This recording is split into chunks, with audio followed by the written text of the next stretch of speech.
Hi, I'm Pip. You're standing in a hospital waiting room on a Tuesday afternoon. Your sister is dying in front of you. So is the doctor. So is everyone in this room. In the next 4 hours, every human on this planet will be dead. Except you. You are the only one who cannot die from this. It started with a cough. You were riding the subway to work. An older man across from you was coughing. Not loud, not dramatic. Just a dry cough that he could not seem to stop. At the next station, he leaned forward. Blood came out of his mouth. The other passengers stepped back. A woman screamed for help. By the time the train doors opened, the man was on the floor. You did not know it then, but you had already been infected. So had everyone else in that car. The news did not say much that evening. A new strain of influenza in 3 cities. The CDC was studying it. Authorities asked everyone to stay calm. You went home. You made dinner. You called your mother. She was fine. Your sister was fine. Your best friend Jordan texted you a meme. Everything was normal for 6 more hours. At 11 p.m., the first death was reported in your city. Then the second. Then 47 in one hospital. By midnight, the news anchor on every channel was visibly sweating, struggling to read the teleprompter. She kept clearing her throat. By 4 a.m., hospitals stopped admitting patients. There were too many. The buildings could not hold them. By 6 a.m., 3/4 of New York City was dead. The other quarter was dying. You felt it start in your chest at 7:32 a.m. A small tightness, then a cough, then the bleeding. You lay down on your kitchen floor. You called your mother again. The phone rang and rang. Nobody answered. You closed your eyes. You did not die. You were sick for 3 days. You drifted in and out of consciousness. You were sure each breath was your last. You begged your body to let go. It would not. On the second day, you were aware enough to walk to your window. The buildings across the street were silent. But on the 7th floor of the building next to yours, a woman stood at her window. She was looking directly at you. She raised her hand. Slowly. You raised yours back. She mouthed something through the glass. You could not hear her. You could not read her lips. But you knew what she was saying. She was saying, "Are you still alive?" You nodded. She nodded back. Then her hand slid down the glass. She sat down on her windowsill, and then she fell sideways out of sight. You waited at your window for the rest of that day. She did not stand back up. You went back to bed. On the 4th morning, you woke up. The fever was gone. Your chest did not hurt. Your hands were steady. You sat up on the kitchen floor and listened. There were no sirens outside, no traffic, no music from any apartment. The fridge was humming. The clock was ticking.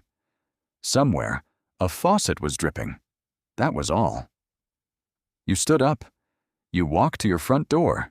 You opened it. Your neighbor was lying in the hallway. He had been crawling toward the elevator. You walked past him.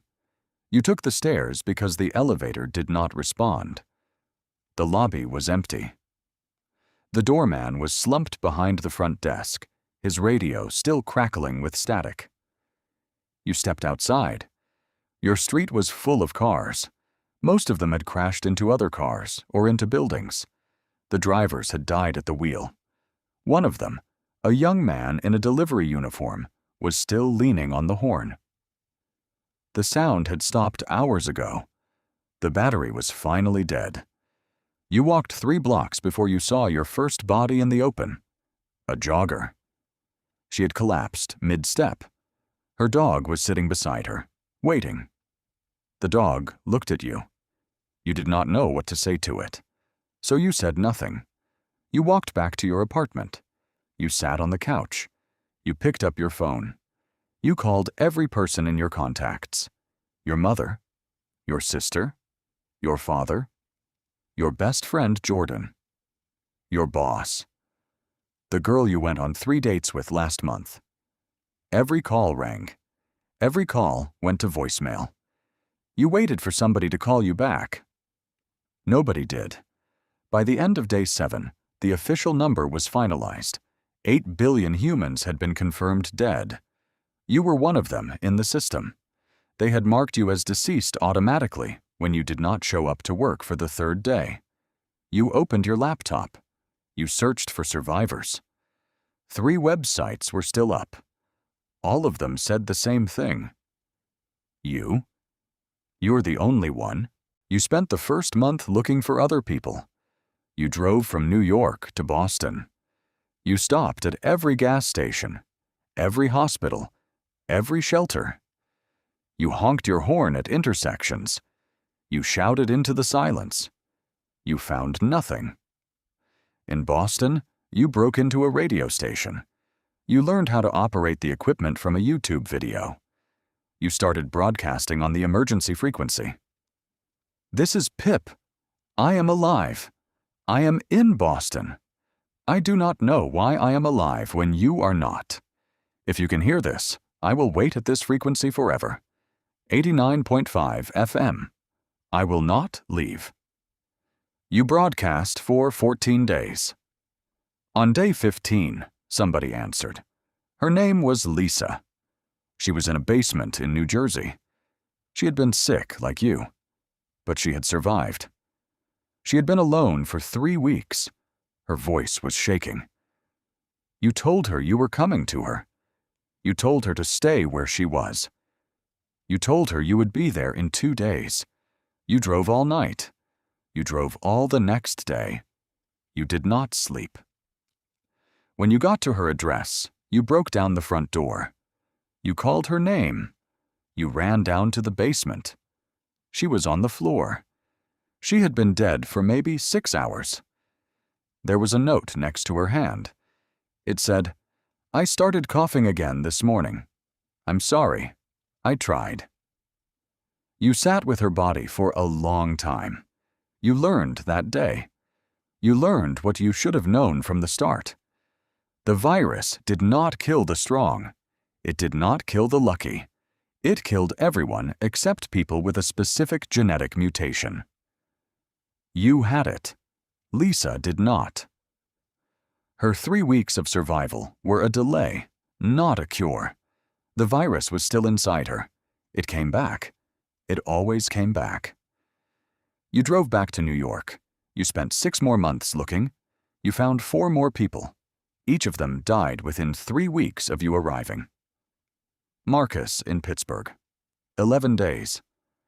Sarah and her son Eli in a Pennsylvania farmhouse. 8 days. The last one was Kate, in a small town in Vermont. 19 days.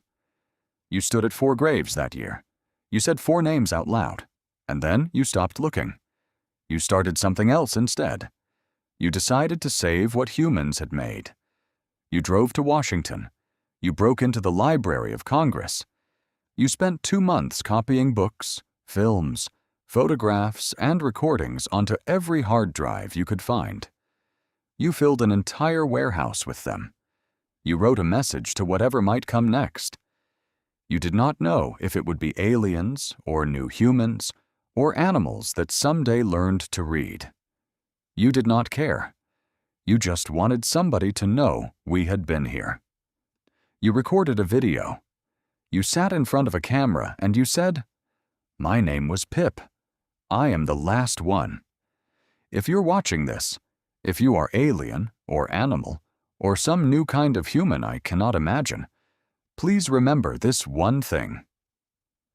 We laughed. That is the only thing I want you to remember.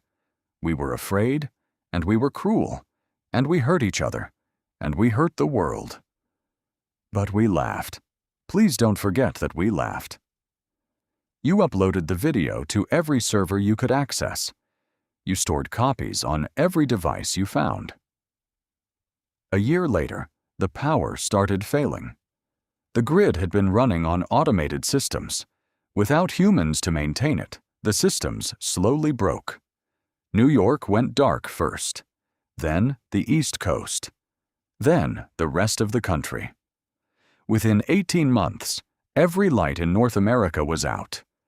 Your hard drives became useless. Without electricity, you could not access any of the digital archives. The hardware was fine, the data was fine, but there was no machine left running that could read them.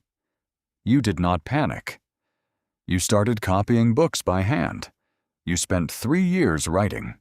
You filled hundreds of notebooks. You wrote about the moon landing. You wrote about Mozart. You wrote about pizza. You wrote about how it feels to fall in love. Then the second winter came. The notebooks froze in your apartment. The paper became brittle. When you tried to read them in the spring, the pages broke in your hands. You sat on the floor of your apartment for a long time after that. You understood something for the first time. You cannot save humanity by remembering it. The remembering is the death. You were not preserving the human race. You were performing a funeral. You stopped writing. Time started to do strange things after the 10th year. Grass grew through every highway. Vines climbed the skyscrapers in Manhattan. The Brooklyn Bridge stayed up for 22 years, and then it collapsed in a storm. You watched it fall from across the river. The sound was tremendous. There was nobody to hear it but you. By year 50, you had forgotten what a human voice sounded like. You tried to speak to yourself sometimes, to keep your own voice alive. But your throat was rough from years of silence, and you sounded like a stranger to yourself. By year 73, something strange happened to you. You fell off a cliff while climbing. You hit the rocks below. You should have died. You did not. Your body knit itself back together in 8 days. You jumped from a building to test it. Nothing worked. You walked into a fire. It did not burn you. The mutation that had made you immune to the virus had made you immune to time itself. Your body did not understand the concept of ending. You sat on a beach for a week after that, just to be sure. Then you got up and walked. By year 100, the cities had become forests with bones in them. Wolves had returned to Pennsylvania. Bison had come back to Wyoming. The fish in the rivers were larger than they had been in centuries. The animals were not afraid of you. That was the first sign. You met a deer in upstate New York. It walked right up to you. It looked at you with no fear at all. It had never seen a human, and nothing in its memory or instinct told it to run. You stood there for an hour, looking at the deer. The deer stayed. You had always worn the same purple hat. You did not know why anymore. Somebody had given it to you when you were a child. Somebody whose face you could no longer remember. You wore it on the day the virus came. You wore it through the dying. You wore it through every year after. On a winter morning in your 127th year, you saw smoke. You had not seen smoke from a fire that was not yours in over a century. You ran toward it. You ran for 2 days without stopping. You did not feel tired. Your body did not need to stop anymore. You arrived at the source of the smoke on the 3rd morning. It was a lightning strike. A forest fire, miles wide, burning since the night before. There was nobody. There had never been anybody. You sat on a rock and watched the fire burn for a week. When it was done, the forest was black. The smoke was gone. You walked away. You never ran for smoke again. By year 150, you forgot the word today. Not the meaning. You still knew that today was today. But the word itself was gone from your mouth. When you tried to say it, you said something else. A sound that meant nothing. You stopped trying to speak after that. By year 200, you had stopped tracking the years. The calendar in your head had become a blur. You knew it was autumn because the leaves were red. You knew it was morning because the sun was on your face. That was all the time you needed. By year 300, you sat by a fire one night and a deer came to sit beside you. It did not approach for food. It just sat beside the fire. It looked at the flames the way you looked at the flames. It stayed for several hours. You said something out loud that night. You said, "I'm Pip." The words came out wrong, like a song that had not been sung in centuries. The deer did not react. It looked at you, and then it looked back at the fire. You realized something then. You were not the last human. You had not been the last human for a long time. A human is a thing that talks to other humans.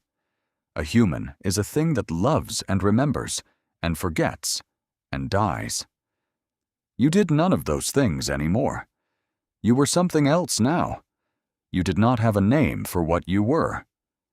By year 500, you walked to the place where your hometown used to be.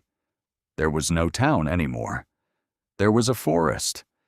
You found the foundation of a building, half buried under tree roots. You sat on it for a day. You watched the sun rise. You watched it set. You watched the moon come up over the trees. The stars came out the way they always do. The same stars that humans had looked at for 100,000 years. The same stars that you had looked at when you were a child in your mother's backyard. You realized you could not remember her face. You did not cry. You did not feel anything sharp. You felt a quiet that was bigger than sadness. It was the quiet of a thing that had been quiet for a very long time. You lay down on the forest floor. You looked at the stars. You said, out loud, the last sentence you would ever speak. You said, "I was a witness. That's all I was." Hi, I'm Pip. I was not the last human. I was the first ghost.